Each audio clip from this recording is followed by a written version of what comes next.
Starting in 5 seconds. Honorable members, in order to develop healthcare facilities across the country, commensurate expansion in medical education is equally important. In 2014, there were only 387 medical colleges, but today there are 562 medical colleges in the country. In the last 6 years, there has been an increase of over 50,000 seats at the undergraduate and postgraduate levels in medical education under the Pradhan Mantri Swasthya Suraksha Yojana.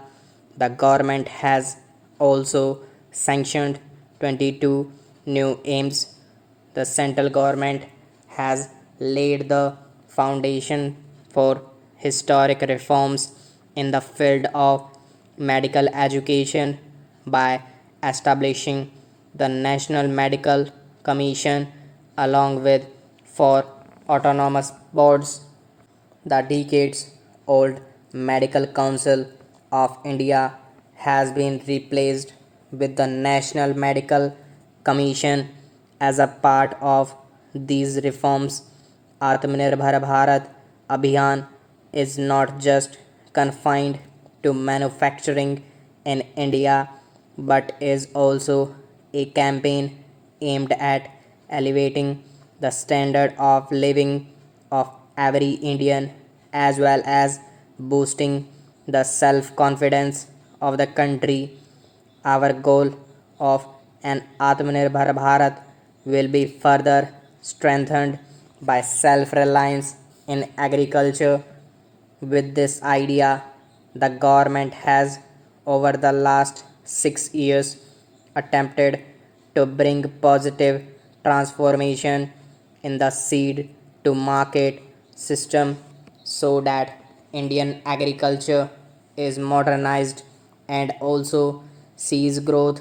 In pursuance of these efforts, my government decided to implement the recommendations of the Swaminathan Committee report and increased the MSP to at least 1.5 times of the cost of production. Today, my government is not only purchasing record quantities at the MSP but is also increasing the number of procurement centers. Widespread improvements are being brought in various sources of irrigation following the mantra of per drop more crop. The government is not only completing the pending irrigation projects but is also delivering modern irrigation techniques to the farmers. In 2013-14, only 42 lakh hectares of land was under micro irrigation, whereas today more than 56 lakh hectares of land has been brought under micro irrigation. I am happy to say that through their hard work, our farmers are augmenting the efforts of the government. Today, the food grain availability in the country is at a record high from 234 million tons food grain production in 2008-9. It increased to 298 million. Honorable members, in the agricultural sector, the need of the hour is to focus our attention on the small and marginal farmers who own only 1 or 2 hectares of land. More than 80% of the farmers in the country, numbering over 10 crore, fall under this category. My government accords priority to these small and marginal farmers too. in order to provide expenditure support to these farmers. Almost rupees 1,13,000 crore have been directly transferred to their bank accounts under Pradhan Mantri Kisan Samman Nidhi. Pradhan Mantri Fasal Bima Yojana has also benefited small farmers of this country. Under this scheme, in the last 5 years, about rupees 90,000 crore has been paid as compensation to the farmers against a premium of rupees 17,000 crore. The mission for setting up 10,000 farmer producer organizations by bringing together small farmers of the country is also an impactful step. This has ensured access of small farmers to better technology, additional credit, post harvesting processing, and marketing facilities, and insurance coverage during natural calamities on the same footing as the rich farmers. This has also provided an alternative to farmers for securing remunerative prices for their produce and generating greater savings.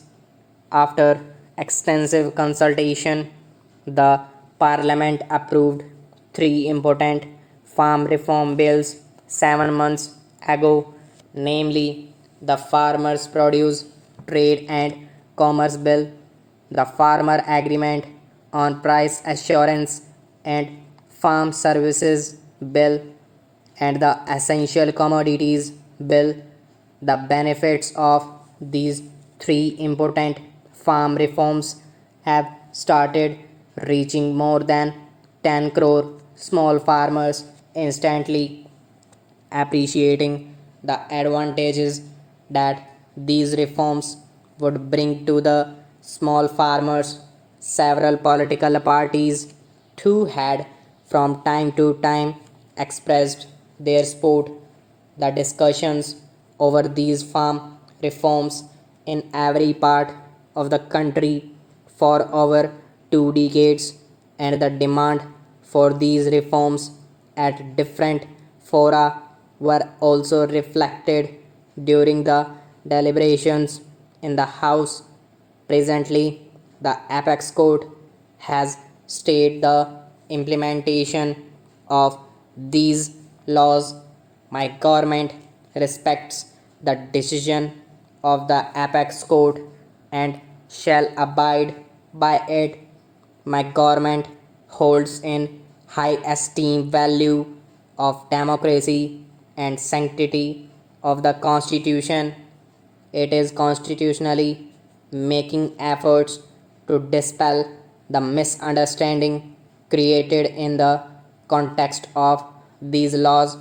My government has always respected freedom of expression and holding a peaceful agitations in a democratic setup.